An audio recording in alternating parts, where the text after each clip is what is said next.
안녕하세요. 행복씨앗입니다. 오늘도 시장을 정리하면서 하루를 마무리하는 시간을 가져볼까 합니다. 먼저 현재 시점에서 우리 경제 및 세계 경제에 영향을 미치고 있는 불안 요인을 뽑아라고 하면은 여러 가지가 있겠지만 그 중에서도 크게 한 세 가지 정도로 정리해 본다면은 이게 아닐까 싶어요. 첫 번째로는 현재 전 세계에 확산되고 있는 이 전염병이고, 그리고 그 다음으로는 수년째 지속되고 있는 미국과 중국의 갈등, 그리고 이 전염병과 미중 갈등이 경기 침체를 불러옴으로 인해서 바로 기업과 가게 파산 위기가 아닐까 싶습니다. 따라서 최근에 시장에 돈이 좀 풀려가지고 이렇게 경기와는 전혀 상관이 없이, 이게 경기 동행 지수인데 여러 번 보여드렸지요. 이게 현재 경기라고 보시면 됩니다. 그런데 자산 시장은 엄청나게 오르고 있잖아요. 그렇게 경기와 전혀 상관없이 시장이 오르다 보니까 자칫 지금 판단하기를 마치 이 전염병, 미중 갈등, 그리고 파산 위기가 없는 것처럼, 그냥 자산만 사면은 무조건 오르는 것처럼 그렇게 생각하게 되면은 큰 오산입니다. 오전 시황을 통해서도 말씀드렸다시피, 또 그리고 예전에 이 전염병이 창궐하기 그 초창기 때도 말씀을 드렸잖아요. 아직 본격적인 위기는 시작도 안 했다고. 지금 오전 시황에서 말씀드린 것처럼 미국에서는 서서히 파산 기업들이 급증하고 있습니다. 또 그리고 우리나라 같은 경우도 1999년도 이후로 올해 자영업자들이 가장 많이 폐업을 했다고 합니다. 이미 돈이 딸리는 분들은 벌써부터 파산을 하기 시작을 했습니다. 그런데 이 경기 침체가 좀 더 길어지게 되면은 파산을 하시는 분들이 좀 더 늘어날 수밖에 없겠죠. 지금은 그 파산의 규모가 그렇게 크지 않기 때문에 대충 이렇게 넘어가는 상태인데, 거기 꼬리에 꼬리를 물고 점점 늘어나게 되면은 이 사회에 분명히 영향을 끼칠 수밖에 없습니다. 그래서 여러분들이 투자를 진행함에 있어서도 지금 돈이 풀려서 돈의 가치가 떨어지기 때문에 자산을 무조건 사야 된다, 이렇게 너무 강박관념을 가질 필요는 전혀 없습니다. 그냥 늘 말씀드리는 대로 주식과 현금 비중을 잘 유지를 하시면서 반드시 일정 부분 현금 유지를 꼭 해야 됩니다. 그리고 그 현금 유지는 여러 번 말씀드린 것처럼 내가 현금을 들고 있음으로 인해서 현금 유동성을 확보하고 있기 때문에 비상시에 다른 자산, 주식이나 부동산을 팔지 않아도 되는 그런 안전막 역할을 하는 게 바로 이 현금입니다. 현금이 딸려서 유동성이 부족하게 되면은 내가 가진 자산을 팔아야 되는데, 그때 부동산이든 주식이든 제값을 받지 못하고 팔 수가 있습니다. 그래서 최근에 돈의 가치가 떨어져서 뭐라도 사둬야 되지 않겠나, 이런 강박관념에 빠질 필요가 전혀 없다는 말씀을 먼저 드리고 시작할까 합니다.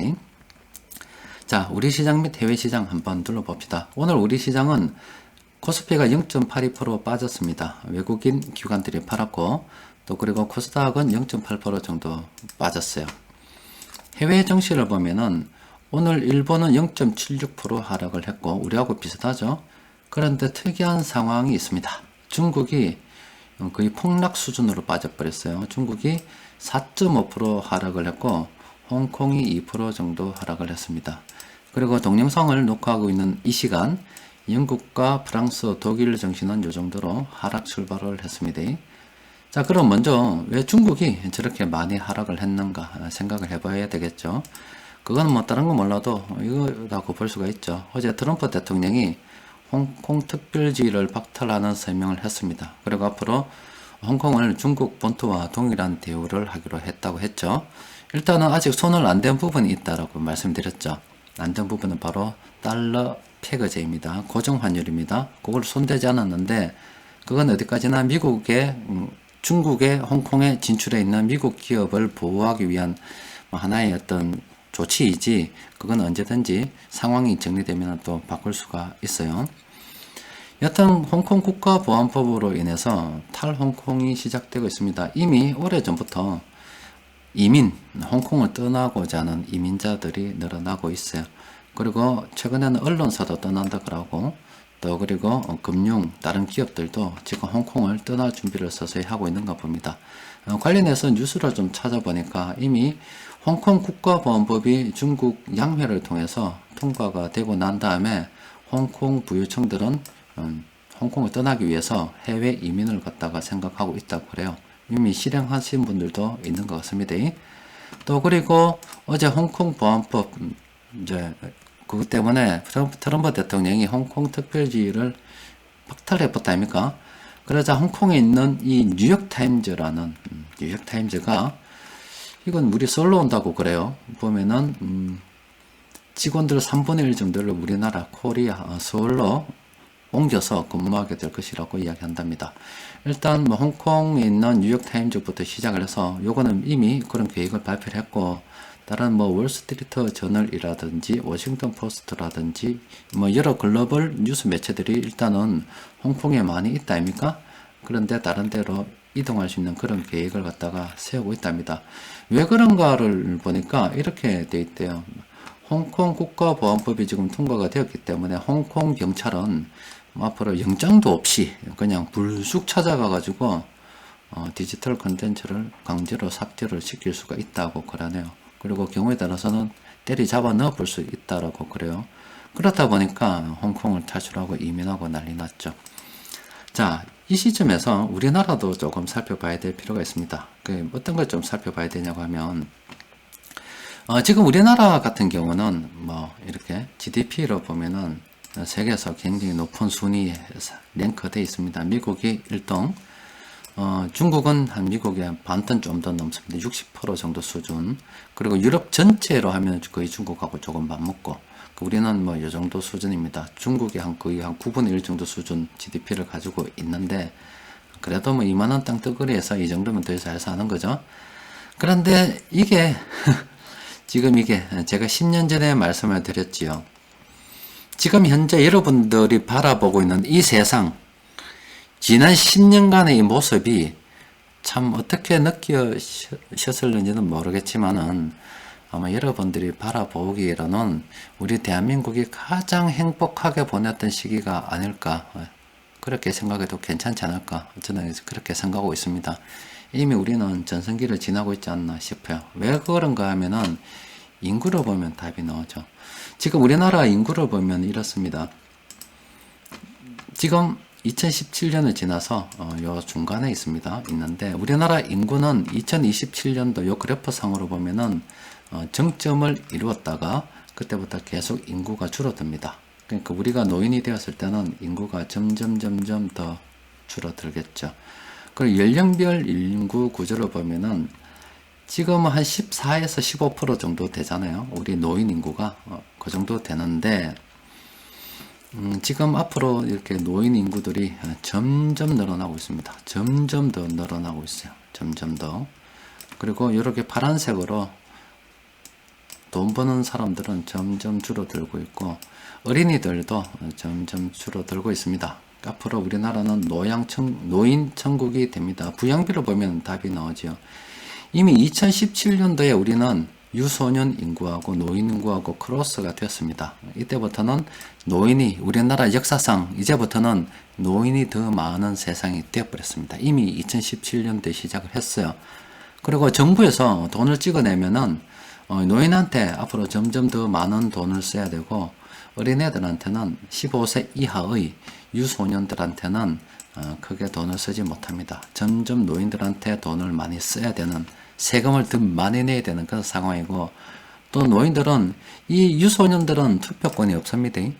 그런데 이 노인들은 다 투표권이 있잖아요. 그럼 앞으로 정치인들이 공약을 할 때 단골 메뉴는 복지비, 부양비 좀 더 주겠습니다. 연금 좀 더 주겠습니다. 이런 내용이 나올 가능성이 큽니다. 이거는 우리나라뿐만이 아니라 이미 노인 인구가 많은 북유럽 국가들 정치인들 선거할 때 공약하는 거 보면 대충 답이 나올 거예요. 왜 그런 나라가 복지 국가가 될 수밖에 없냐 그러면 노인들이 많잖아요. 노인들이 표를 받아야 되잖아요. 노인들이 표를 받아야 되기 때문에 노인들을 위한 정치를 취해야 되잖아요. 그게 복지 아닙니까? 우리도 앞으로 점점 복지 국가로 나아갈 수밖에 없는 게 노인들을 갖다가 부양을 해야 되고, 그 이전에 노인들의 표를 받아야 되거든. 그렇기 때문에 복지 국가로 나아가는 거예요. 노인들한테 좋은 이야기 하면 표를 더 많이 받을 수 있어요.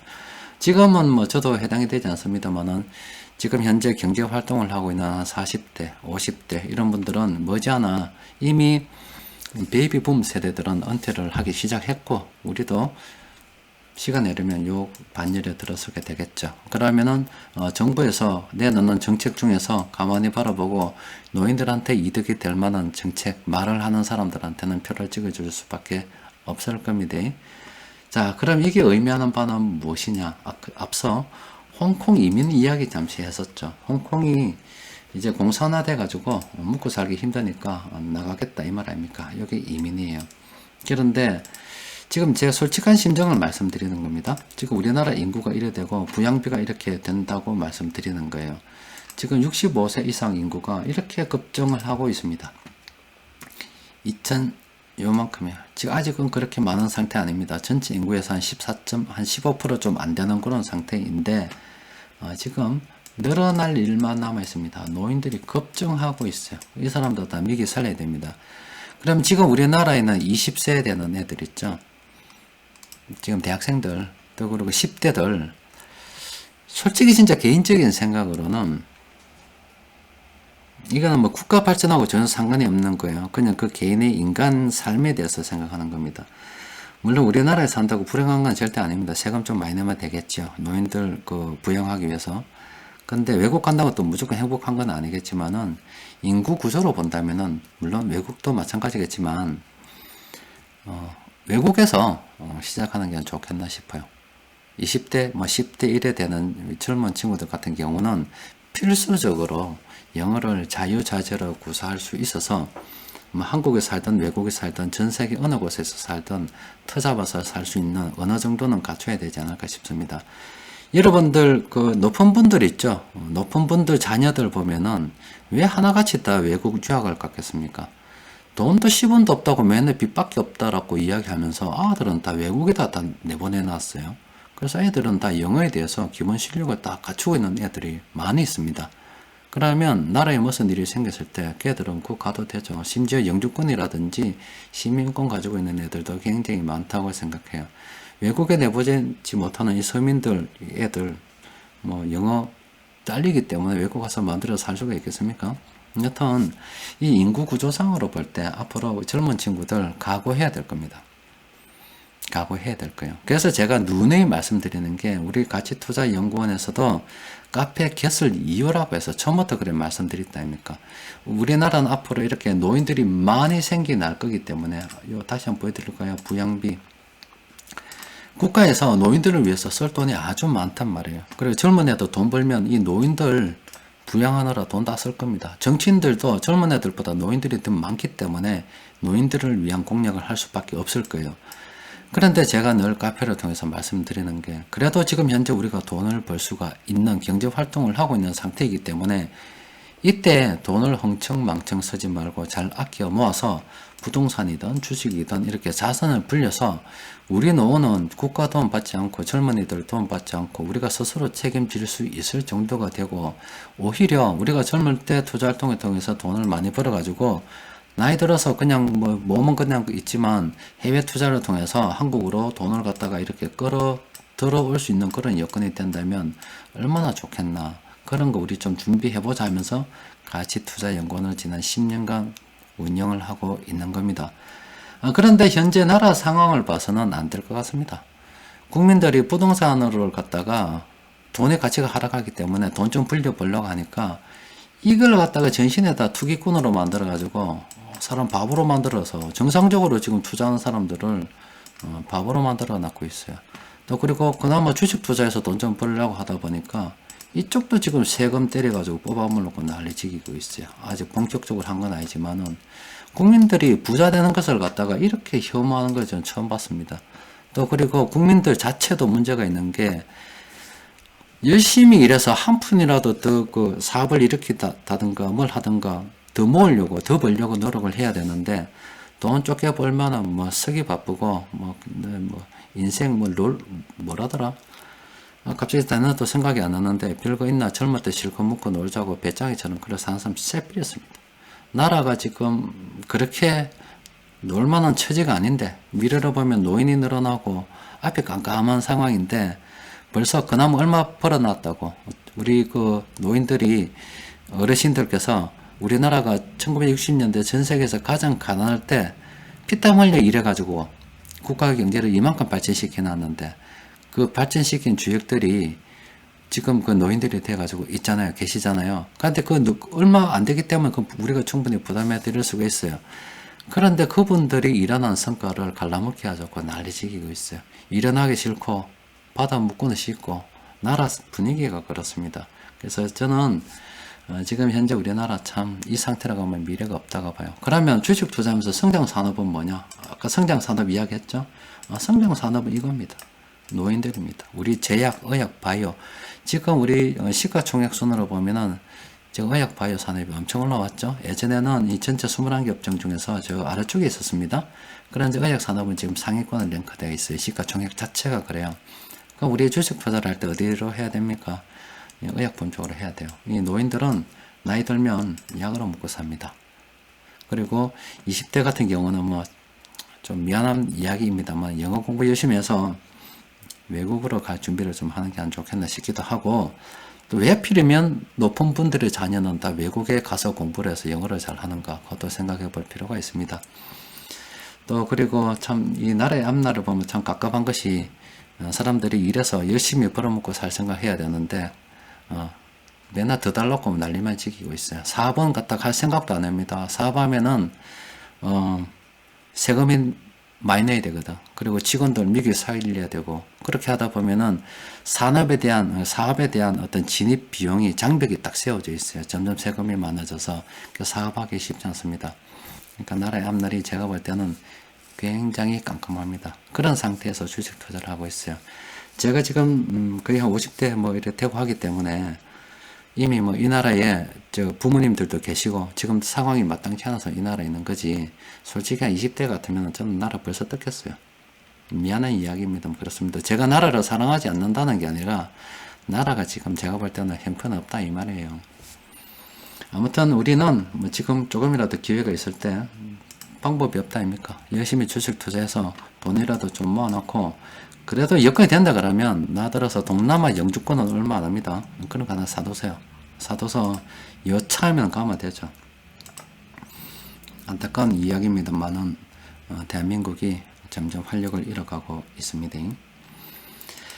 자, 오늘 시장 수급을 보면은 뭐 이렇습니다. 지금 금융업, 운송장비, 보험 이런 쪽으로 세력들이 많이 매수했어요. 그런데 금융업은 조금 주의하라고 말씀해 드렸죠. 왜 주의해야 되냐면, 일단은 앞으로 뭐 금융업이 성장하는 희한한 뉴스들 막 나오던데 일단 집어치우고, 일단 금융 자체가 돈을 빌려줘서 이자를 받아먹고 사는 업 아닙니까? 그런데 파산이 늘어난다는데 파산이, 그럼 이 금융업이 제대로 갈 수가 있겠어요?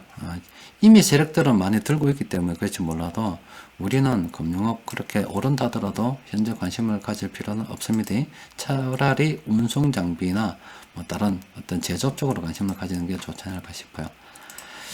자, 오늘 시장에서 큰돈 굴리는 세력들이 매수한 종목은 13종목입니다. 여기서 금융업 빼고 나면 뭐 별로 없죠? 한번 생각해 보시기 바랍니다.